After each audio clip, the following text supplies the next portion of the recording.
ಭಾರತ ಸರ್ಕಾರದ ಮಹತ್ತರ ಹೆಜ್ಜೆ. ಭಾರತದಿಂದ BFS ಭಾರತ್ ಫೋರ್ಕಾಸ್ಟ್ ಸಿಸ್ಟಮ್ ಅನಾವರಣಗೊಳಿಸಿದ ಕೇಂದ್ರ ಸಚಿವ ಜಿತೇಂದ್ರ ಸಿಂಗ್. ಇದು ವಿಶ್ವದಲ್ಲೇ ಅತ್ಯಂತ ಕರಾರುವಾಕ್ ಹವಾಮಾನ ಮುನ್ಸೂಚನೆ ವ್ಯವಸ್ಥೆ. ನವದೆಹಲಿಯ ಭೂವಿಜ್ಞಾನ ಭವನದಲ್ಲಿ ನಡೆದ ಸಮಾರಂಭದಲ್ಲಿ ಕೇಂದ್ರ ಭೂವಿಜ್ಞಾನ ಸಚಿವ ಡಾಕ್ಟರ್ ಜಿತೇಂದ್ರ ಸಿಂಗ್ ಅವರು ವಿಶ್ವದ ಮೊದಲ ಸ್ಥಳೀಯವಾಗಿ ಅಭಿವೃದ್ಧಿಪಡಿಸಲಾದ ಹೈ ರೆಸಲ್ಯೂಷನ್ ಹವಾಮಾನ ಮುನ್ಸೂಚನೆ ಮಾದರಿಗಳಲ್ಲಿ ಒಂದಾದ ಭಾರತ್ ಮುನ್ಸೂಚನೆ ವ್ಯವಸ್ಥೆಯನ್ನು ಅನಾವರಣಗೊಳಿಸಿದರು. ಸಾಕಷ್ಟು ಹವಾಮಾನ ವೈಪರೀತ್ಯಗಳಿಂದ ಸಮಸ್ಯೆಗಳನ್ನು ಎದುರಿಸುತ್ತಿರುವ ಭಾರತ ಇದೀಗ ಸಮರ್ಪಕ ರೀತಿಯಲ್ಲಿ ಹವಾಮಾನ ಮುನ್ಸೂಚನೆ ವ್ಯವಸ್ಥೆಯೊಂದನ್ನು ಅಭಿವೃದ್ಧಿಪಡಿಸಿದೆ. ಪಾರ್ಥ ಸಾರಥಿ ಮುಖೋಪಾಧ್ಯಾಯ ಸೇರಿದಂತೆ ಸಂಶೋಧಕರ ತಂಡವೊಂದು ಭಾರತ್ ಫೋರ್ಕಾಸ್ಟ್ ಸಿಸ್ಟಮ್ ಅನ್ನು ನಿರ್ಮಿಸಿದೆ.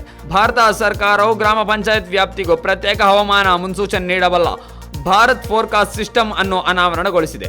ದೆಹಲಿಯಲ್ಲಿ ಈ ವ್ಯವಸ್ಥೆ ಉದ್ಘಾಟನಾ ಕಾರ್ಯಕ್ರಮದಲ್ಲಿ ಮಾತನಾಡಿದ ಸಚಿವ ಡಾಕ್ಟರ್ ಜಿತೇಂದ್ರ ಸಿಂಗ್ ಅವರು, ಈ ವ್ಯವಸ್ಥೆಯು ಸರ್ಕಾರದ ಆತ್ಮನಿರ್ಭರ ಭಾರತ ಮತ್ತು ಮೇಕ್ ಇನ್ ಇಂಡಿಯಾ ಉಪಕ್ರಮಗಳ ಅಡಿಯಲ್ಲಿ ಒಂದು ಪ್ರಮುಖ ಹೆಜ್ಜೆಯಾಗಿದೆ. ಇತ್ತೀಚೆಗಷ್ಟೇ ಭಾರತ ವಿಶ್ವದ 4ನೇ ಅತಿದೊಡ್ಡ ಆರ್ಥಿಕತೆಯಾಗಿ ಬೆಳೆಯುತ್ತಿದ್ದಂತೆ ಹವಾಮಾನ ಮುನ್ಸೂಚನೆಯಲ್ಲಿನ ನಿಖರತೆಯು ಸಂಭಾವ್ಯ ನಷ್ಟಗಳನ್ನು ಕಡಿಮೆ ಮಾಡುವ ಮೂಲಕ ಮತ್ತು ಫಲಿತಾಂಶಗಳನ್ನು ಸುಧಾರಿಸುವ ಮೂಲಕ ಆರ್ಥಿಕ ಬೆಳವಣಿಗೆಯನ್ನು ಇನ್ನಷ್ಟು ಬೆಂಬಲಿಸಲಿದೆ, ಅದರಲ್ಲೂ ವಿಶೇಷವಾಗಿ ಹವಾಮಾನ ಸೂಕ್ಷ್ಮ ವಲಯಗಳಲ್ಲಿ ಎಂದು ಅವರು ಹೇಳಿದರು.